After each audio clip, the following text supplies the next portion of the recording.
Incoming message. Intruder alert on deck 8.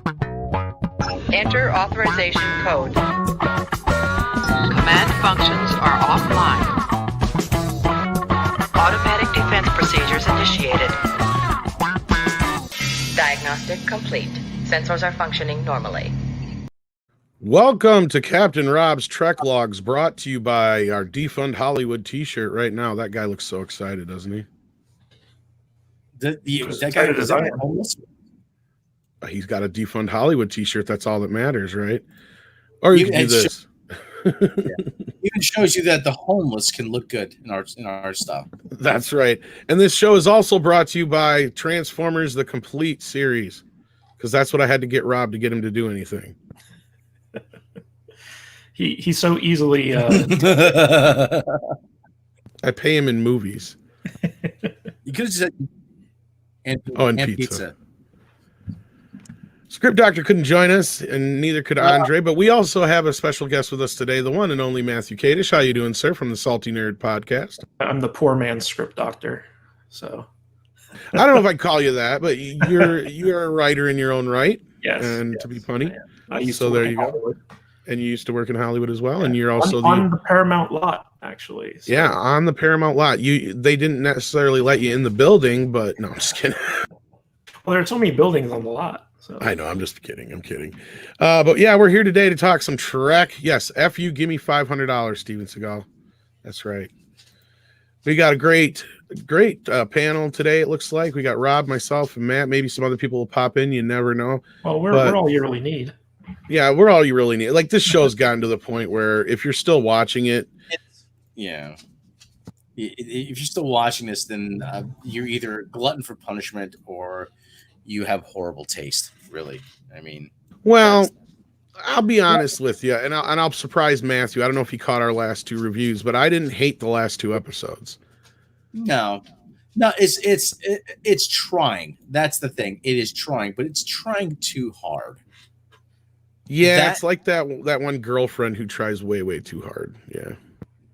I don't think I've ever had a girlfriend like that. You know, the one that's not really your girlfriend, but she thinks she is. It's that one stalker. Listen to ladies' man Connors over here. I don't know. I got a dog that won't let anybody near me. So my father always told me, always get a female dog, and they'll never leave your side. She's true. Then you're the male. You're the alpha male. She will not leave me the hell alone. She's here right now, right next to me. But so welcome to Star Trek Recovery. My name is Tom. Hi, Tom. Welcome, Tom. Before we get months have you been watching the show? Oh fuck! It's been how many years now? You got your 3-week coin yet? No. Well, I got a coin last year at the Las Vegas Star Trek convention. Does that count? Yeah. That's our rehab coins. Before we get into the lower decks, there is a bit of news. Last night, for those who may not have been aware, they actually showed Star Trek Discovery on CBS proper. And we have some early ratings. Anybody want to take a guess what they are? Like a 5.2. Oh, man, you're giving them way too much. Yeah. Rob, you got a guess? Or do you already know? You told me before. Oh, I told you. So you might as well tell everybody. 1.6 million. Wow.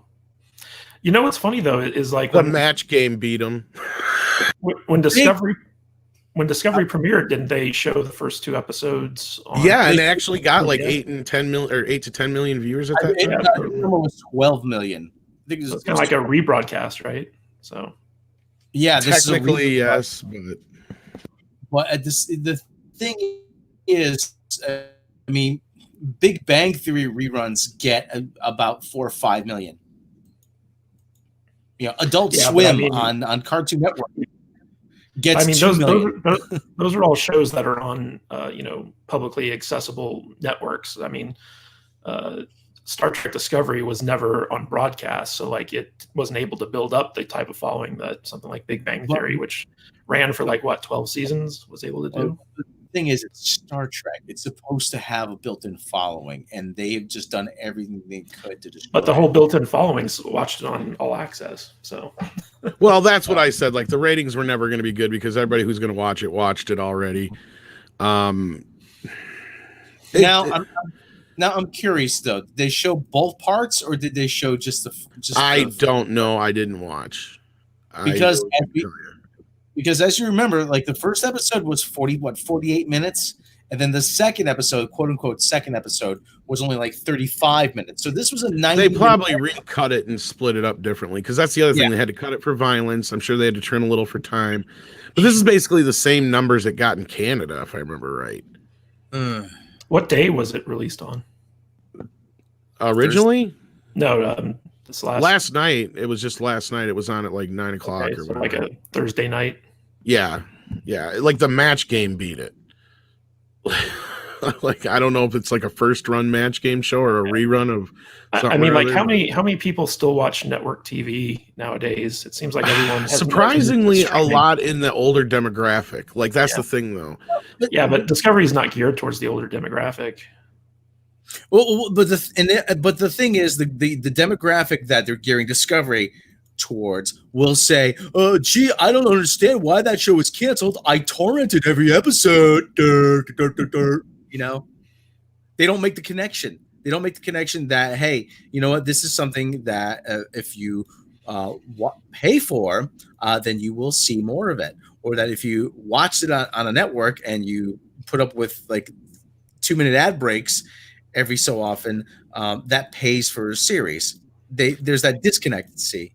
Well, you know what's interesting though is that once CBS All Access makes the transition to Paramount Plus, you're probably going to see a lot more people subscribe to the service because it's going to have all types of like movies and they got a lot shows more that didn't used to be available because Paramount's now back in the fold. And I mean, like the whole Paramount CBS split was so stupid. I mean, that was one of Sumner Redstone's biggest like f-ups before he, completely bit the mortal coil, was splitting those two companies, because it just created so many stupid hurdles to actually make a profit off of like the easiest stuff in the world, like Star Trek being the least of them. Well, Diego Flores has a 5 Peruvian Soul super chat. Tom, Rob, show us the doll where Lower Decks touched you. Lower Decks touched you. The sad part is this isn't the worst thing to come out. Like, I mean, granted, Matt's been a little bit nicer to the show to this point than we have, but like I said, the last 2 episodes prior to this one weren't horrible. Now, I didn't necessarily laugh at anything necessarily. There's a couple bits and pieces here, but I was like, this is where the show should be headed. This is what they should be doing. Now, granted, it could have used some rewrites or some punching up or whatever, but it was getting in the right direction. And we're getting to the point where the only character I really don't care for is Maki Spock 2.0. And that's really just because of no matter what happens with her, it's always she's the bestest ever, no matter what. And even at points like in that last episode where, like I pointed out, like, oh, I actually thought maybe they're trying to make her human. Maybe they're actually showing her fuck up a little bit. Oh, no, of course she's doing it on purpose. And I figured that out about halfway through. You know what I mean? Yeah. Well, they kind of marginalized her in this last episode. Good. You know, I had to go back and watch the first episode because I cut together another supercut for all the references. And she even says, I'm always right because I'm awesome. She says it up front. I'm always right. I'm awesome. Everybody else is wrong. I shouldn't have to follow the rules. I mean, if you start out of the gate with a character that insufferable, there is just nowhere to go with it.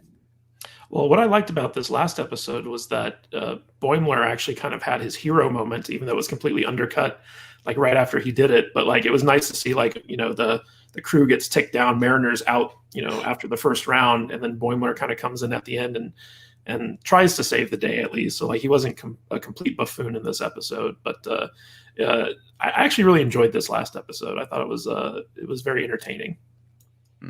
You know what? Listen, here's the thing, and I said this. I went back and I for some reason, YouTube recommended the mini doc we did about Solo, a Star Wars story, for some reason to me. I'm like, why am I seeing this again 2 years later? I mean, but YouTube's algorithm's all buggered up. We all know that. But anyway, I said about Solo in my review on my own channel, and I'll say the same thing about Star Trek Lower Decks. I don't hate it, but it's not giving me any real reason to like it either. It's this missed opportunity. Yeah, it's in this weird state where it's just stuck. It could be good, but it's not completely terrible. And there's certain things you like, but there's certain things you don't like. And it's like the neutral planet in Futurama. All I know is my gut says maybe, Yeah, it is a very middle of the road show, but sadly, it's better than anything we got before, like Discovery, Picard. Both those shows were horrible. Yeah, but should we be accepting of that though? I mean, I get where you're coming from. But I mean, that's the thing. The cracker. When the three of us right here could write a better show than this, and I know this for a fact. Yeah, totally. But I mean, I'm not saying that it's something that we should, embrace, but at the same time, it's not I'm kind of with anti-Trekker on this, where they do a lot of really cool kind of references in each episode, and you can tell that they're trying and that the people who make the show kind of actually care about the IP. So I'm not quick to be as critical of it as I was of something like Picard, which was just insultingly bad. Oh my God. You can't get Yeah, but all this show does is rely on references. That's the problem. It's like Family Guy, only worse. But again, also you kind of have to give a Trek show at least 2 seasons to kind of get its its mojo going. I don't like that, because I'm one of those where I don't think that's. I think that's bullshit, because the first series had only 3 seasons, and I'm also one of those who will stand up for the first 2 seasons of TNG all the time. Because funnily enough, whenever anybody mentions it, they always go to episodes they always grab an episode or 2 out of the first 2 seasons without even realizing it when they talk about it. I will say that I'm finally glad that I got to see what a Gorn wedding looks like. The Gorn bit was not horrible. There was bits awesome. And pieces in this episode. I like how they're all just sitting on the fold out chairs, and it's just a very regular wedding.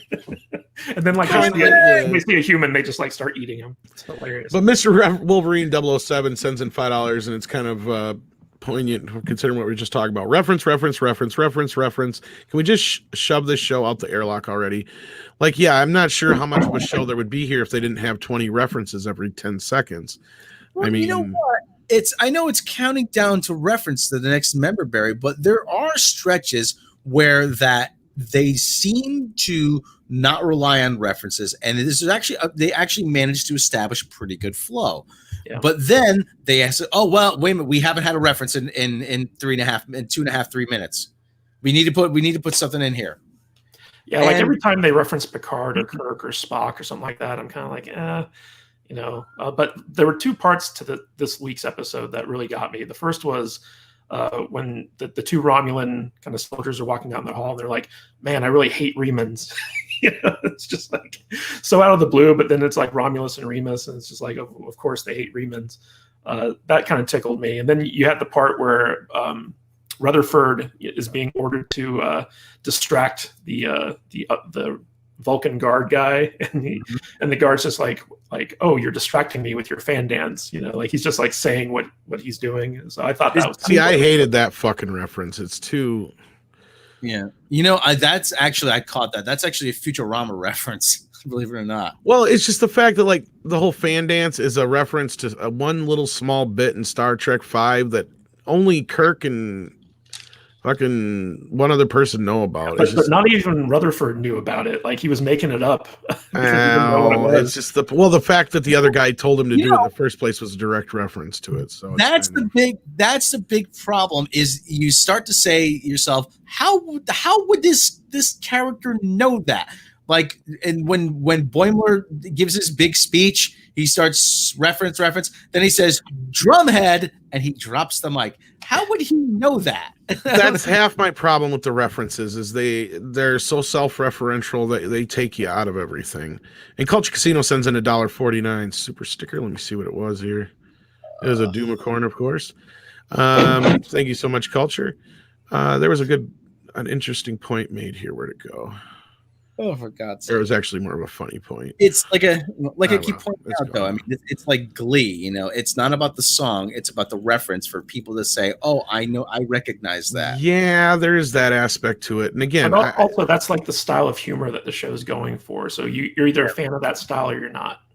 Very kind of meta humor. Yeah, to a point, I get that, Matt, and that's a fair argument. But at the same time, you have the fundamental problem that we go back to the original argument we had on this same review show or on your show, whichever one it was at the time, and that was that this show is still in Trek canon, and being so, it causes way too many problems, and most of which is how stupid everybody acts and how they would never ever be on a starship. Like nobody would ever let these idiots go near one. Mm-hmm.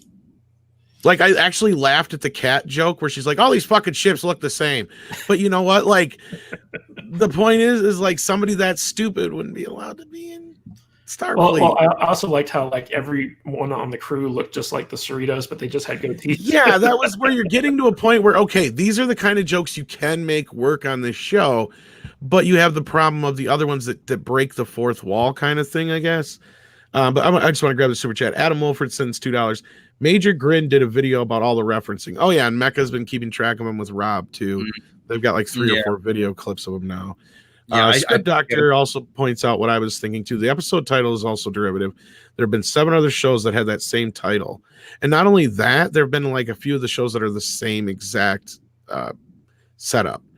And I had a major issue with Q being a part of this to begin with. But the whole point of that, it was kind of like a tongue-in-cheek reference, right? Like Veritas, it's a very serious name for a title, and it goes well with like the typical Next Generation style episode.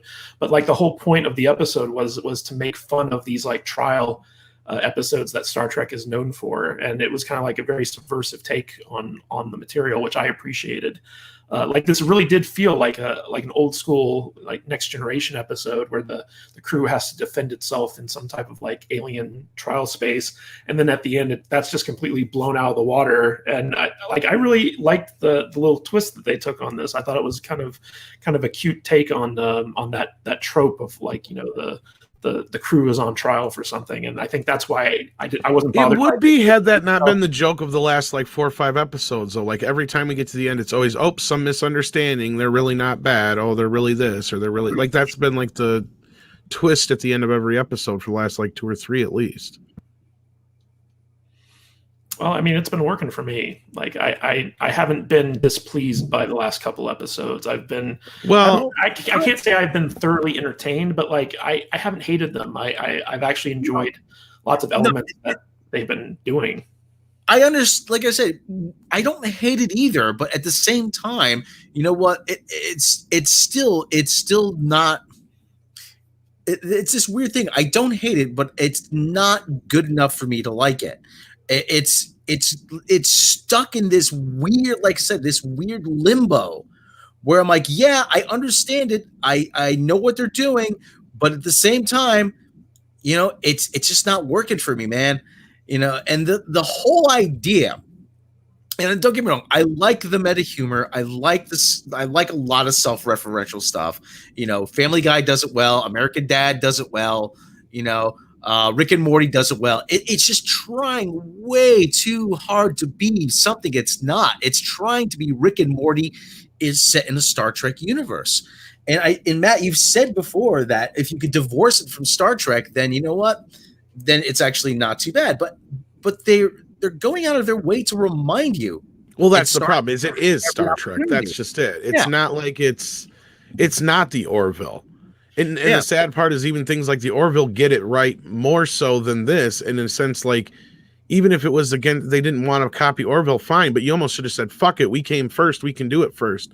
Might as well just done it," because that's really what the show really kind of should have been.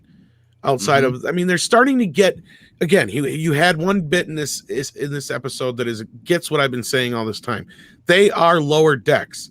The whole point when they're on quote unquote trial is when he flat out says, you know, we don't know what the hell's going on. Nobody ever tells us anything. We're lower decks. That's your show. Like exactly. That's the whole point of the show. Like this episode, as much as I disliked it, had very, very subtle moments where I was like, okay, this is where this show should be going, just like the last 2 episodes. But is it going to keep doing this to me? Is it going to keep being like this, you know, really big tease on prom night, never putting out? You know, is it going to constantly feel like I'm getting led up to something that I feel like something's going to finally happen and it never does? Like that's where I keep feeling like with the show. I don't know. Well, I think in every episode you see instances where the lower decks crew just doesn't know what's going on the, you know, the command side.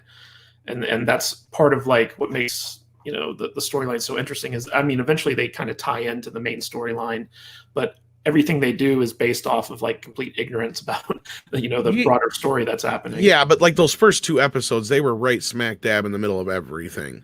Like, and that was, if you remember, like that was one of my first gripes about the show, was like all these things that are going on around them and stuff that they're a main part of, they shouldn't even be a part of. They should be talking about it afterwards. Like, you know, kind of like this episode got that. The last 2 episodes, you're starting to get there. Like they're on their own little missions. They're doing their own little things. Like, you know, I loved the whole little bit with, you know. Did you guys notice the trailer for next week where Mariner changes Boimler's command simulation into a movie, and all of a sudden they have lens flares everywhere? Well, not just that. Like, I don't like the whole idea of that story. It feels like we're getting another bottle episode already in this. It's an animated show. We shouldn't be getting those. I don't know. Like, it seemed like a clever kind of lampoon of it. May work, but I don't know.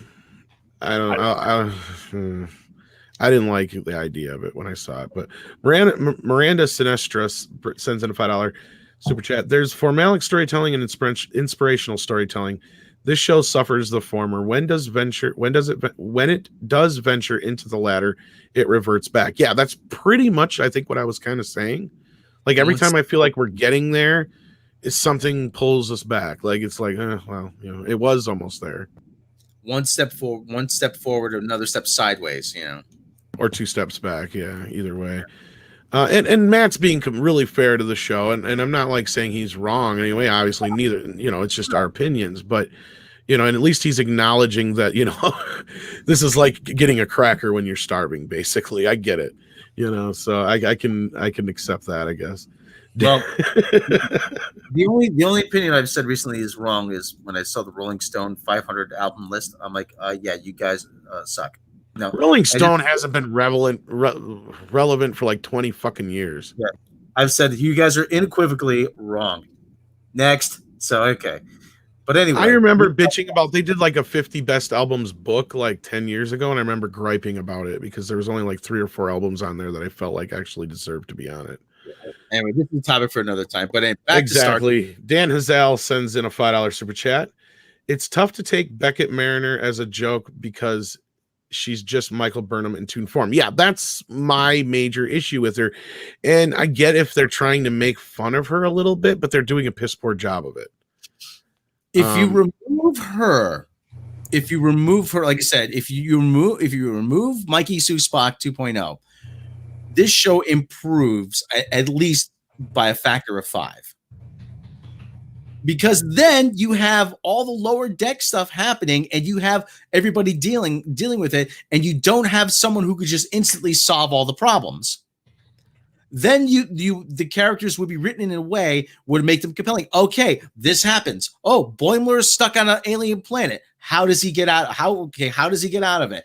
Rutherford, the cyborg kid. Oh, the Jeffries tube is clogged with alien schmutz or alien goo. Oh, how is he going to clean it? You know. Oh, how's it going to impact the rest of the Then you could have more compelling situations in sort of the day-to-day operations of a ship like this. But we're seeing glimpses of that. But we're seeing the big disaster that Mikey Sue Spock 2.0 has to come in and rescue everybody from when all is said and done. Except for this one, like I said, Boimler is actually the one that actually puts everything right. You know, he actually figures it. He gives the big speech, and that's the mic drop moment, which I actually talk about subverting expectations. I didn't expect that. Yeah, but ironically, like, he completely ruins like the guy's whole purpose of doing the party. So, yeah. Immediately undercuts his victory there, which is just Boimler to the T. Yeah, well, that's kind of, I don't see anything wrong like that because we've all made asses of ourselves in situations like that. So that's kind of a very relatable scenario. You think you're giving it, you think you're telling somebody off, and it turns out, you're not, and like, oh shit, I look like an idiot. $5, D Rock Jr. Rutherford's a great character, by far, actually funny and still Trek. Yeah. I like Rutherford a lot. I do. Yeah. Well, hear he that? had one of the best bits in this episode. Like the one that started off the episode was kind of funny. Like he shut off the red alert deal. Like that's the kind of thing this show should be. Like that's what I'm saying. Like his little like he thinks he's helping and he's breaking shit more all the time. Like that's a good joke. Like that. Like the whole bit with the whole deal last week with the on the holodeck. I actually liked that idea. It was I liked Badgie a lot actually.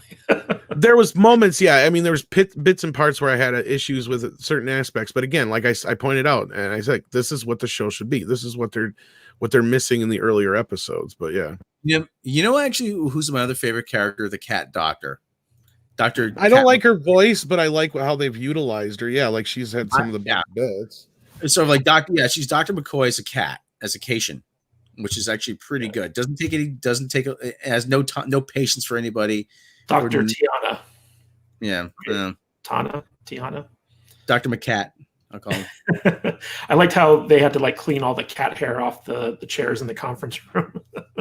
Well, yeah, you figure that's something that would be a problem. It's imagine when she starts shedding or starts coughing up fur balls, But it's like I said, Tom, the when they turn off the red alert, then it was just like, oh god, we're at red alert, like of course. Yeah. I mean, that's a relatable thing. Oh god, no. That actually, I'm like, okay, let's see where this goes. And I did like the part where they were like asking Mariner and Boimler for options, and Freeman's like, send them a message, and Mariner, shoots the phasers, and they're like, what are you doing? It's like, that was to invite them over for dinner. I don't know, like there were like lots of little things like that in this episode that I really enjoyed. Yeah, there's lots of little things. There's lots of little things we did like in this episode, but unfortunately, they, like I said. But once we get to Q business and stuff, that's where I started to hate this episode, because I said this before we started the show. Such a minor part of the episode. Well, not just that though, but here's my problem: is I have such a hard time understanding why Q would want anything to do with this crew. Like, I get Picard, yeah, exactly. Well, I mean, my favorite. I mean, I was afraid that they were going to have like the whole episode be a Q episode when I heard that he was going to be guest starring in this episode. And I'm glad that they just used him for like 2 really short segments. Like, I feel like that was the appropriate way to do it. Well, as you know, Matthew, there are no small parts, only small actors, as you all know. As we know. Yes. I come and go as I please. Why would it surprise you that I show up here? Well, if you're going to be on lower decks, you might as well be on Midnight's Edge. Oh, I've lowered my standards, as you can see, to slum it with you humans. Well, Tom, didn't you actually run into John Delancey in an elevator? Yeah, we did. A couple times, and then actually, like, Jesse was stuck in an elevator with him on the way up. He's actually a germaphobe, I think. Yeah, I think he's a germaphobe. I don't know if he's so much a germaphobe. It's just that at those conventions, actors don't want to get sick because they have to work. But yeah, I got his signature and stuff. Yeah, so they fist bump instead of shaking hands and stuff. Someone says Tana Bones Pulaski hybrid. Yeah, the Bones Pulaski hybrid. Yeah, they even made a reference to the ghost that Beverly Crusher banged on that one episode. They did. That's the thing. Some of these references are getting way too deep cut. Like, you have the salt vampires. Yeah, like well, that one is actually kind of funny, but like those work, and like the wedding bit works. Like, but the really, really on the nose references, it's like Rob said at the beginning. I have a hard time believing that a lot of these guys would even know half this shit. The giant Spock on Phylos, that is a animated series reference. Well, not just like the problem you have here is like I brought up before, like how often are kids really into like the adventures of like fucking General Patton? Like that's kind of the equivalent. I mean, I get it. If you're going to be in Starfleet, you would probably, study certain, events in the history, but for them to know some of these little references, and then also for me to be able to accept how stupid they are, it's really a stretch.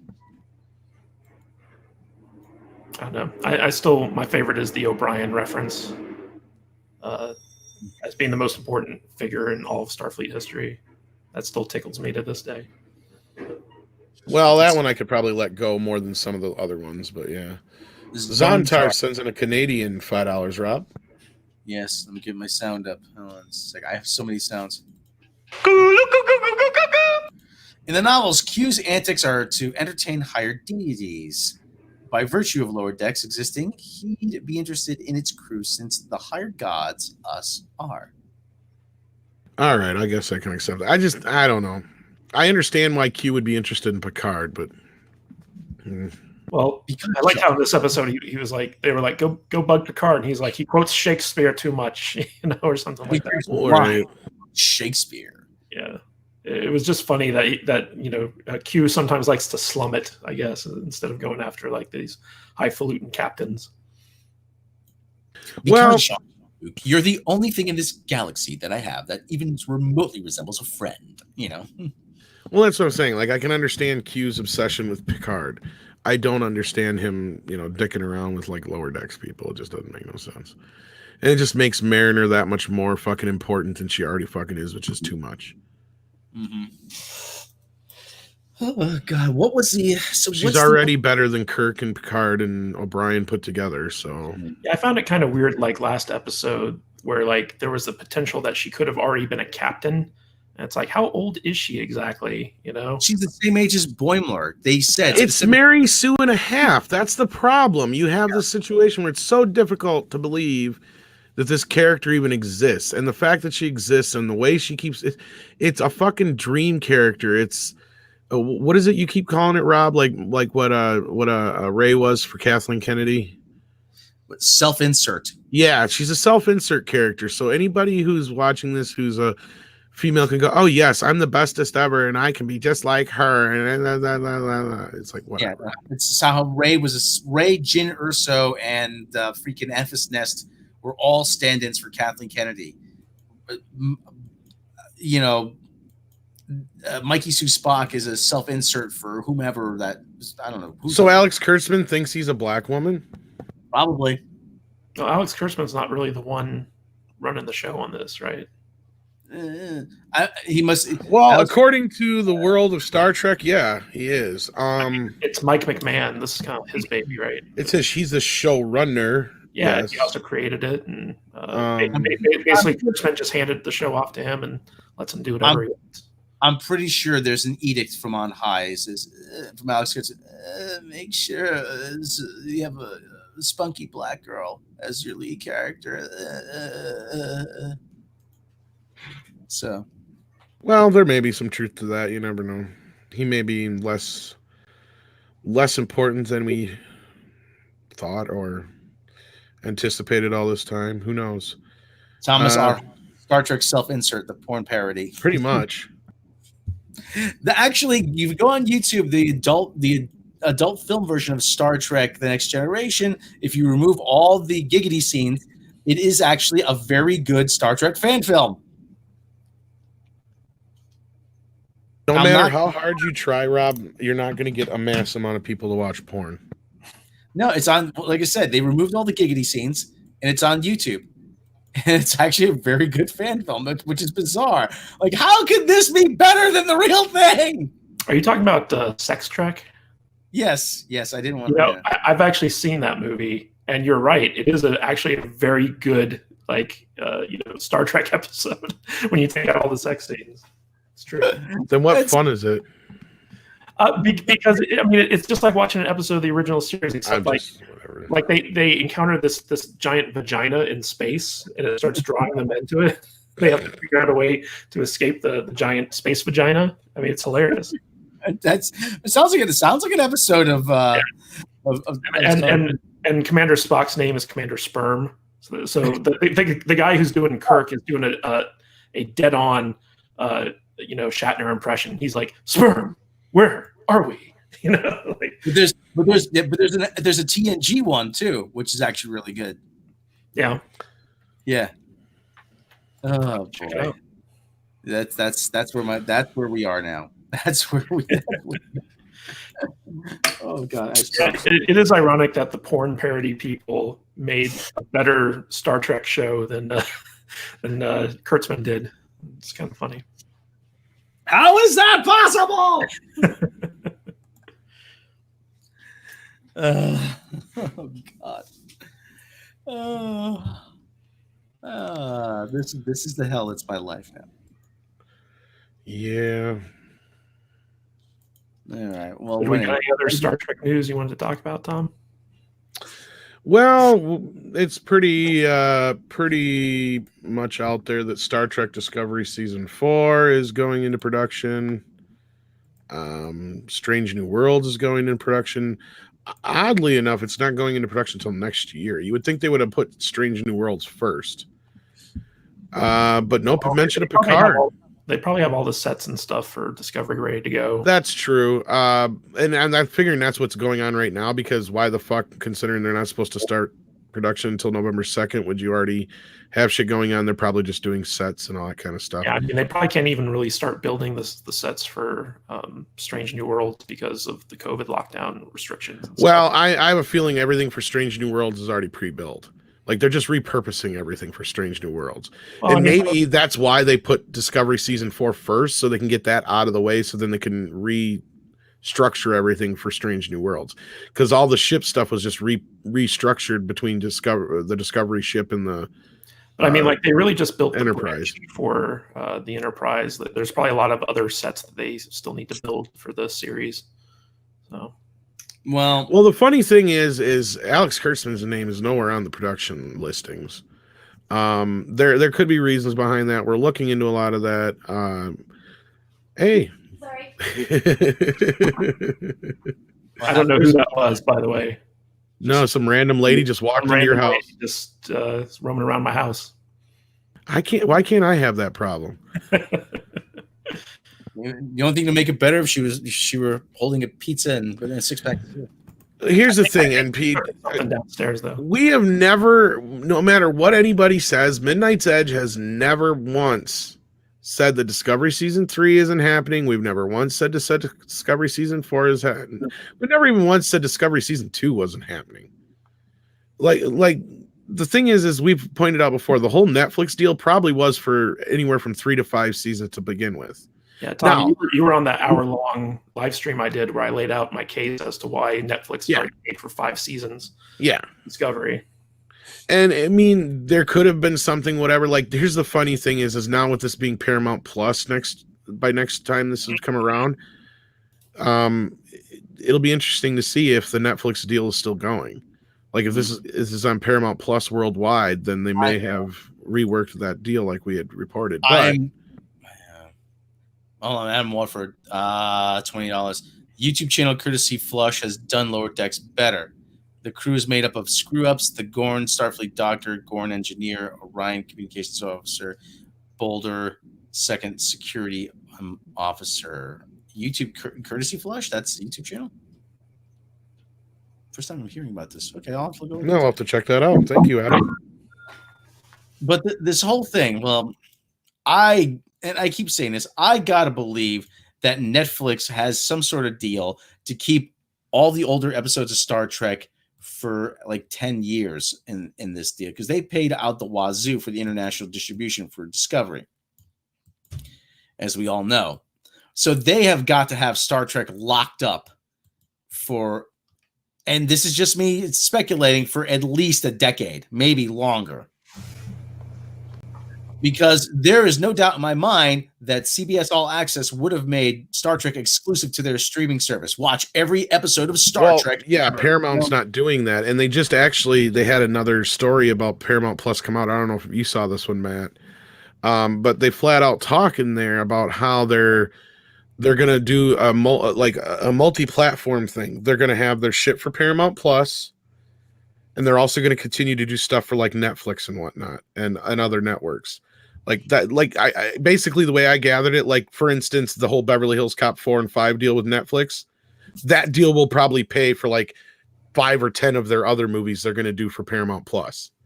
And then what they're going to do is they're going to have a new movie every week. And half those movies are going to show on MTV, and the other half are going to show on the Paramount Network. And then they'll be on Paramount Plus. But these are like not supposed to be low-level movies, but they're not like big tier movies. So it'll be interesting to see what happens. I wonder if some certain Star Trek movies or other things might fall into this category, because the big thing they're launching it with is some spinoff of some Kevin Costner show or something like that. Can't think of the name of it right now, but it's like a Western show. What was it?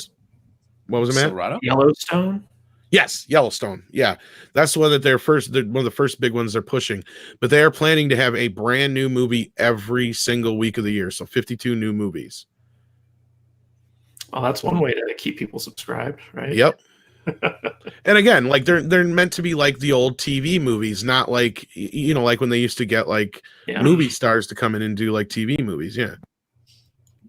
Joanna Kearns and Fred Savage in, Not without my puppy. Yeah. Miguel Hernandez sends in $2. Why not roll CBS All Access into Showtime anytime? That's basically what Paramount Plus is. I thought they were keeping Showtime separate, though. There is going to be a separate Showtime deal still, but like the thing is, Paramount is going to have all the Paramount movies, I suppose, that aren't licensed out. And like Rob said, though, that's the funny thing is you would think that they would want to let all the other licenses lap for Trek and be like, this is the home for Star Trek. Because that's one of the few things that Paramount really has. They don't have anything else. They don't even really own like Transformers and shit. Like the only things Paramount has, if you really think about it, are Star Trek, Ninja Turtles, SpongeBob. What else? Jackass. Jackass, Mission Impossible. And that's really about it. Beavis and Butthead, I guess. But that's more Mike Judge co-owned with MTV kind of thing. I don't know exactly how. Don't they? Yeah, well, The Godfather, but that's not really a franchise, and they're doing the most they really can with that. They also have Forrest Gump. Yeah, that's not a franchise. Well, I mean, like it's a property that they could turn into a franchise. Don't they? Is Mission Impossible, is that Universal or is that Paramount? That's Paramount. That's Paramount. That's all theirs. But what happened with that was another thing, Rob, with the whole splitting of Trek. When they split that, the movie rights and the TV rights are two different things. Guess who's in the middle of all that shit too? Who? Bad Robot. Oh yeah. Well, I knew, but I just wanted you to say it. Yeah, and the same thing with all their TV shows that had movies and TV shows at one time were all split. So like the movie of The Odd Couple was over at Paramount while the TV show was over at CBS.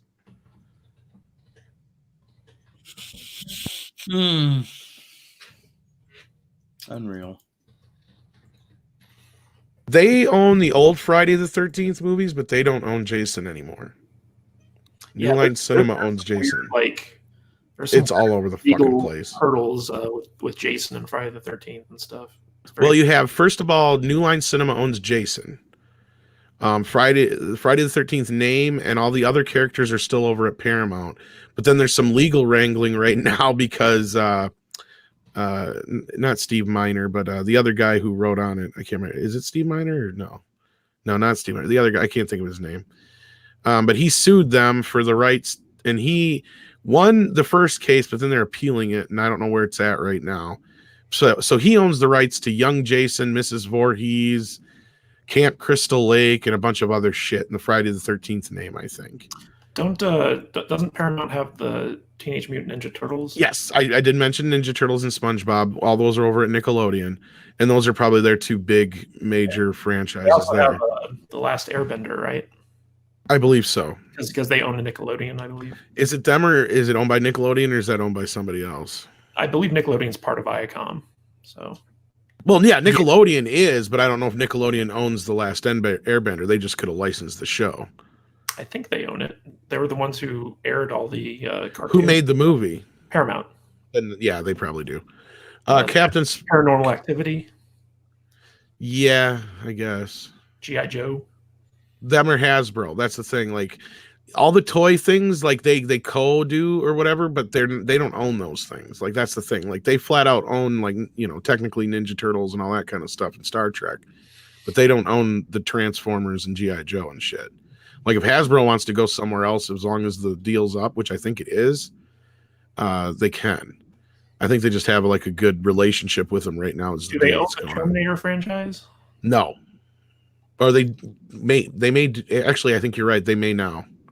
because it was at Warner Brothers. Now I think you're right. Well, isn't it Lightning Storm or some other company that owns it and they just produced it through Paramount or something like that? Lightning Storm is James Cameron's production company, right? Yeah, because he got the rights back because the 30-year deal was up like a couple of years ago. They also, so they have that. You talked about their deal with Hasbro, but they don't actually own any of those, right? As far as I know, that's the case. Yeah, like, and their original deal was up here. I think with Bumblebee, I think was the last one. Oh, they also have Sonic the Hedgehog, right? Yes, but that's Sega-owned property. But yeah, Top Gun, that's a Paramount. They're going to try and make that a franchise, but now that's getting pushed to next summer. I can't wait for that movie. That looks good. I already saw toys out for it, so they were banking on that this year. That was their big summer movie, evidently. So, Captain Spire sends in $10. STOL did a freakishly fantastic storyline around the Iconians, rolling characters from Next Gen, DS9, and Voyager into playable adventures. That could have run a TV series 5+ years. The story right there. Yeah, I mean, that's kind of like the same thing with like the expanded universe of Star Wars and all these other shit. Even Robert Meyer Burnett has brought up how many times that they should have just went to the novels for some of this shit. Like, it's all there already. Like, they're technically stealing a lot of this shit already from the novels and stuff. Doesn't Paramount own the Tom Clancy rights to like Jack Ryan and stuff like that? I think so. Yeah, the Clear and Present ones and what all that. I know Michael B. Jordan, isn't he supposed to be doing a Rainbow Six movie from Paramount? Maybe. Like, they've got some things coming, but they just don't have like the big bankable franchises like the Fast and the Furious and the Jurassic Parks and the Marvels. And they fucked up. They had a chance. They could have got Marvel for a steal. They could have been, oh man, they could have been in such a good place. They'd have been like Star what? Who gives a fuck about Star Trek? We got Marvel. But no, they fucked that up. Tom, the Snake Eyes movie is being produced by Metro Golden Mayer, Skydance, Allspark, Allspark, which is just a Hasbro, D. Bonaventure Pictures, and distributed by Paramount. So there you go. Allspark is the new company that Hasbro made to produce their movies. MGM's involved in that too. According to this, what I'm looking at, yeah. They must have just tossed some money in. MGM is still operating. They're barely a studio. They got Stargate. That's about it. Well, Bill and Ted's made them a little bit of money, but that was a distribution deal, so I don't know how much of that they get. And Child's Play didn't make them a shit ton. Death Wish flopped. What else has MGM done in the last couple of years? Not much. It's not the studio. RoboCop, but that was what, 2014? That was way back when. So they've been trying to get another RoboCop movie off the ground. That'll never happen. Oh, MGM has Pink Panther, yeah. Snake Eye, starring Henry Golding, because the best way to make this movie more inclusive is to further the stereotype of Asians knowing martial arts. There you go. Way to lean to the stereotype, guys. There you go. Captain Spire sends in $2. We all know Costco owns everything in the future. Welcome to Costco. I love you. Welcome to Costco. Is that an Idiocracy reference? Yes. That's good. Why did you lie to us? Why did you tell us it was just a ride? Because I like money. I like money. But if it wasn't a real time machine, there wouldn't be any money. I love that. I object. This guy broke my house while I was watching Out of My Balls. Go away, Peyton. You can't object. You're my lawyer.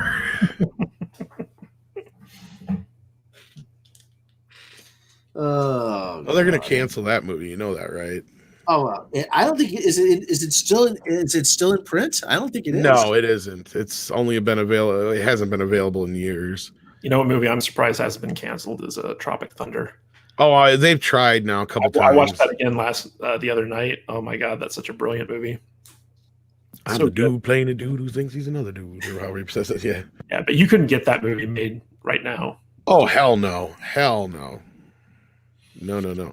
Well, speaking of, and this is kind of off topic, but did you hear they hired some black guy to do the voice of Carl now on The Simpsons? Oh, I heard that they hired an actual black voice actor for what was that Family Guy spinoff? Is that even still going? Yeah. Time you get a copy of Idiocracy on DVD. The Cleveland show, I guess. I don't have it on DVD per se, I guess. I don't know. I have it somewhere. It's $3.99 right now on Amazon. So you get an even better price than you can Congo. Congo. Actually, I might have it on DVD, but it's never been released on Blu-ray. That's what I don't have. God. Idiocracy was supposed to be a warning, people, not a blueprint. Well, the reason it'll get canceled is because they keep using the F word. That's the only reason it'll get canceled. So anyway, but back to Star Trek. We got we got 2 more weeks of this. Then with the Mikey experience. And you know what's sad about Discovery is I could actually get excited about the show now, but I don't care anymore because now they're not really fucking with anything. We also had that rumor that Star Trek 4 got canceled. Well, yeah. Star Trek 4 has been dead in the water for years. Well, Mikey Spock is still going to be insufferable because she's going to be the one that puts the Federation back together in the future. We already know this, yeah. It's all about you, Mikey Spock. They even said it in the trailer. It all comes down to you. I'm like, yeah, and she's standing there holding the flag, the Federation flag, the destroyer of franchises. Yeah. I'm just wondering if we're going to have more Mycelial Network episodes. I think they're done with that shit. I hope so. Those were so dumb. I think like here's the thing is like now we're at this place where the show should have started to begin with. It should have been about this experimental ship that went wonky and sent this crew into the future, and that's where the show should have started to begin with. Or at least into like other dimensions where like or something, they yeah. have no clue what's going on. Well, we even predicted the whole them being in going into the alternate dimension anyway with the dark versions of everybody anyhow, and they pulled that crap too. So Trenchman sends in $1.99. Will Snake Eye's suit be 25% different? No, it doesn't have to be 25% different. As well. And again, the whole 25% different thing is not like a stipulation. It was just if they wanted to make merchandise, it had to be 25% different than the original stuff. Like if you've ever heard the audio where Tarantino's basically throwing JJ under the bus, he pretty much flat out says it there. You can do whatever you want. Because at that point, JJ was just desperate to get a 4th movie off the ground. Because otherwise, Bad Robot was bound to lose. I'm sure by now they don't know. I'm sure they're out of the contract. Because usually it's what 4 years on this, Matt. You have to have a movie in production by. Well, that's that's usually like some type of like rights. Right. It's generally all. We have no idea, but it's a general legalese kind of thing of like for instance, the Fantastic Four movie. That's why we had the Corman version and all that shit. That comes in with optioning the film rights. I'm not sure if that was exactly the arrangement they had with Bad Robot necessarily, but because actually Paramount had to like license the rights from CBS. It was really weird how they had. It's really weird, yeah. Like they had to do certain things, but they didn't have to. They could do things from the original episode, like Andre always said, like the Tribbles and other things, for instance. But if they wanted to make a Tribble toy, they had to make it different. If they wanted to make money off it. Bad Robot production company had to create like a whole new license with Paramount called New Trek, with which to do the movies under. Right. And if they wanted to do anything outside of New Trek, they had to deal with CBS, which didn't want to deal with them at all. So it was like this weird Civil War internal conflict type thing that was going on there for years.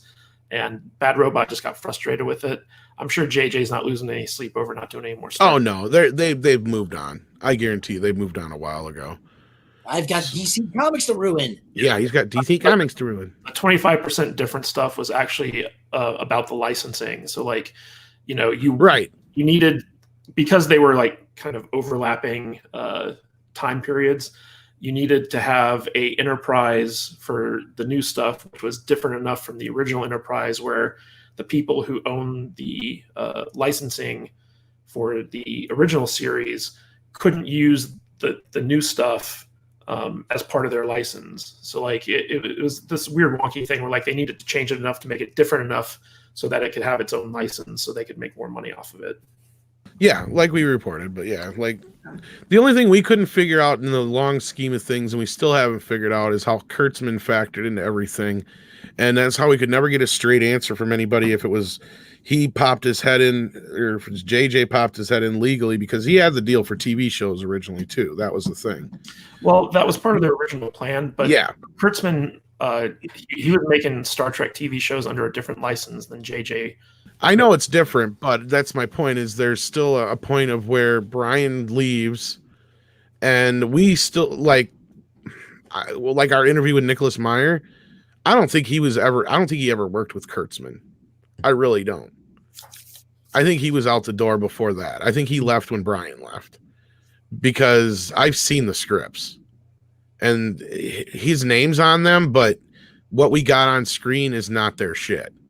Well, I know that while the first season of Discovery was being developed and filmed, Kurtzman was still doing his own thing over at like Sony and Universal. Like he was going to be the architect of the Dark Universe. And it wasn't until that kind of like crashed and burned that he came over and started working on Trek full time. So that whole first season of Trek, of Star Trek Discovery, he was just kind of tangentially involved. Kurtzman didn't really have a direct hand in a lot of that stuff. He was more kind of like, he'd come in when there was a crisis and try to smooth it over, and then he'd go back to Universal because that's where he had his deal at the time. Well, the thing about this Destiny Captain is I'm not even sure why people are still arguing about this. Like, it's pretty much been proven already. I mean, it really is a legal distinction. Like, it's not that CBS came up with. And I don't think it really impacts the art department all that much, because they can throw a couple of new designs on a starship and be like, okay, it's 25% different, you know, like there's no real way. Well, like we said, as far as we know, it was lawyers that decide. It was like a group of lawyers who sat there and go, yep, that's different enough. You know, it's like, and it's basically like, yeah, they figure if we had to go deal with it in court or have some arbitration, that, yeah. Like, anyway, but Trenchman sends in $1.99. Why does the new Venom look so daddy hot?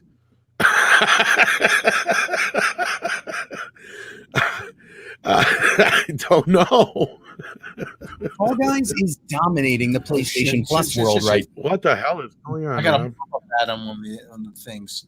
Oh, Jesus. Did the new trailer drop or something I don't know about? Or is he just talking about, are you just talking about in general, Trenchman? I'd eat Venom's like, is it just because he's Tom Hardy or what? I guess. Did you hear that the rumor is Tom Hardy's going to be the new Bond? Yeah, I don't believe it. The source I trust, but the thing is, like Rob says, they have never made a decision on that until well after the other Bond has kind of been retired and the final movie's out and all that kind of shit. Like the only time I remotely remember any kind of rumblings like that was when the whole, like, I think the first time when they were talking about Pierce Brosnan being Bond, and then he couldn't do it or whatever. Well, Pierce Brosnan, he actually, he was on his way to the press conference, the big reveal press conference. He'd done all the publicity photos with the Walter and, you know, and in the tuxedo. And then he was on his way out the door to the press conference. He gets a phone call and he says, should I pick that up? Should I pick it? Yeah, I better pick it up. Pierce, it's your agent. Good news. Remington Steele's been picked up for another season. And he said and then he had to drive around LA and see Timothy Dalton on all the billboards. He was just Yeah, I mean, that's kind of the only time I remember any kind of overlap of any kind, but like, I don't know. I mean, it could be true. Honestly, if I bet they're heading for anybody, it'd probably be Henry Cavill. That would be my guess. Think so? I do. I really do, especially after The Witcher now.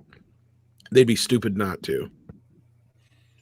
I don't know. He kind of had his, his screen test with Man from U.N.C.L.E., right? Is there? Well, that's the thing, is he's like the classic Bond look, and after this, I have a feeling this new Bond is not going to go over too well. They're going to realize they have to get back to the classic Bond mold, and Henry fits that mold like a glove. I know a lot of people are kind of rooting for Tom Hiddleston to get the role. He's too weird looking. In the words of Steve Buscemi, or funny looking, kind of funny looking. Too, he's a little tall. He's good as a villain, but he's not good as a leading man. I mean, he was kind of just stuck out like a sore thumb in Kong. He's kind of lanky. I mean, he doesn't really. He reminds me of, speaking of Kong, he reminds me of the guy that was in the other Kong movie, the cokehead. What's his face?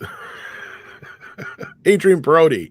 Like, they kept trying to make him a leading man too, and it's like, no matter how buff you make this guy, he's still gonna look like a scrawny little dude. He's the nerdy guy. What was that? Adrian Brody's a cokehead? He looks like it. Like, just looks like, I don't know if he is. I'm just, he just looks like one, because he's always bone thin and fucking just, yeah. Even when they bulked him up in Predators or whatever, he still looks skinny as shit. It's just like, I don't know why they're trying to make Adrian. Yeah, it was Adrian Brody in his nose. Exactly. Yeah, he's got the nose. Yeah.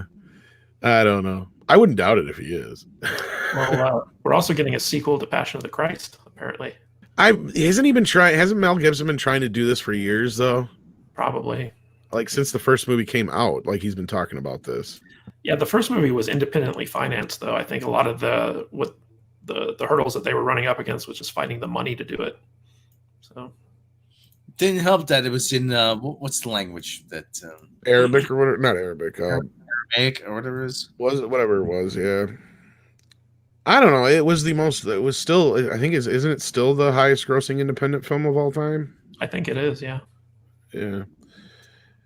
Captain Robert April says Cavill looks like he was genetically engineered to play Bond. That's what I'm saying. Like, he just has that look. Did you guys see Enola Holmes yet on Netflix?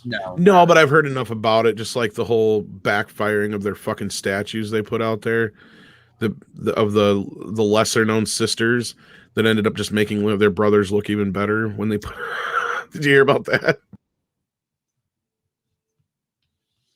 No. I think we lost Matt. He froze. Oh, you didn't hear about that, Rob?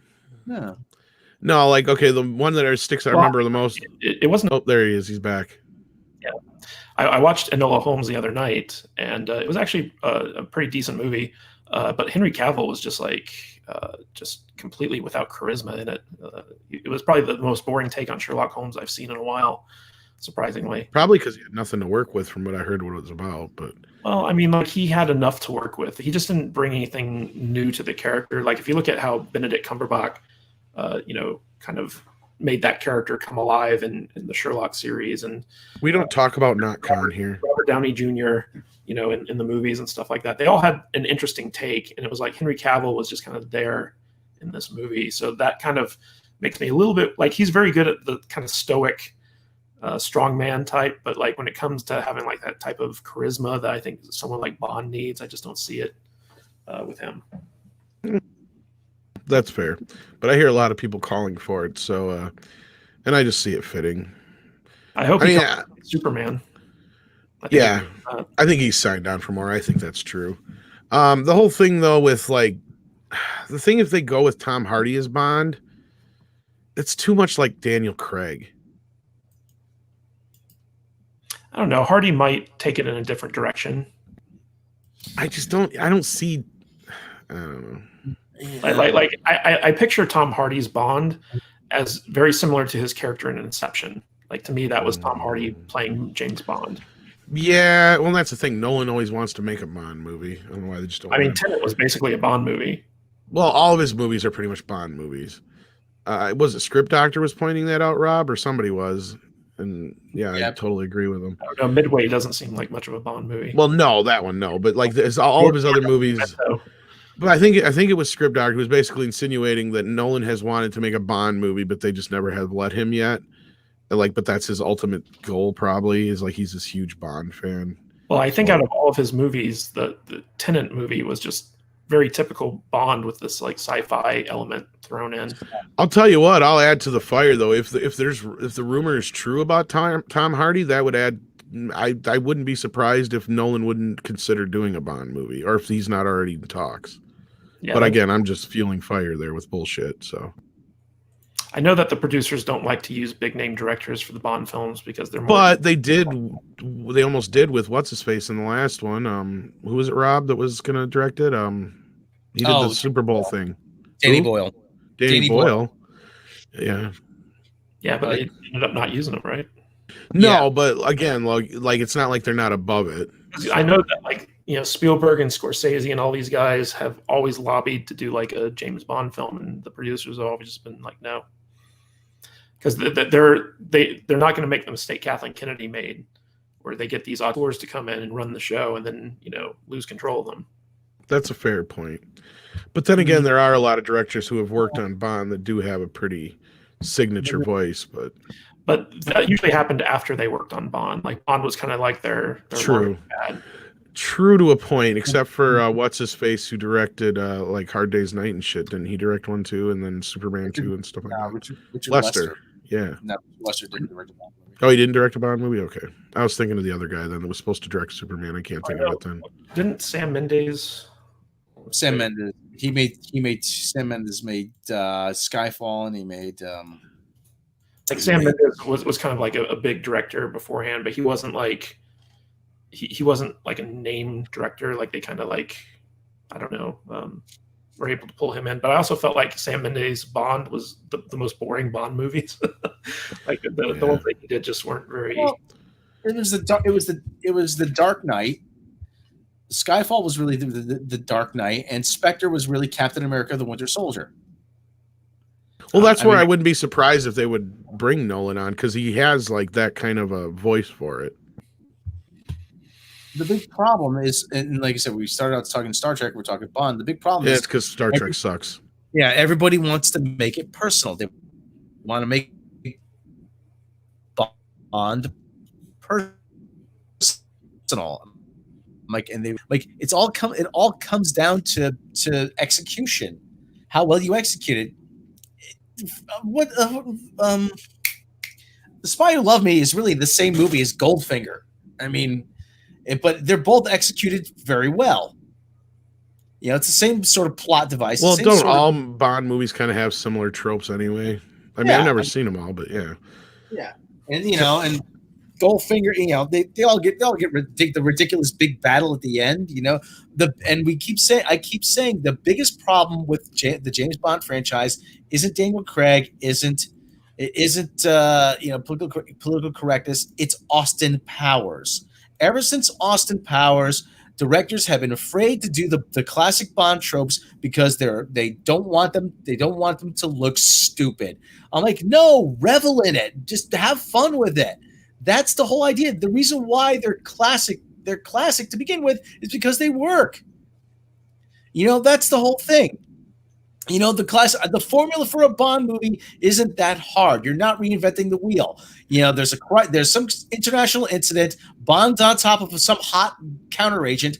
He gets called into action. There's a chase. Something happens. He skis off a cliff with a big Union Jack parachute. Then he lands in M's office. Now that you're here, 007, let's get to work. Then go see M and give you your equipment. Go see Q, give you your equipment. Try to bring it back in one piece. And he flies off to somewhere we only dream of going. He meets some ironically named woman. Hello, I'm Puffy Vagina or whatever. And then I'm Plenty O'Toole or Molly Goodhead or whatever. Octavagina, yes.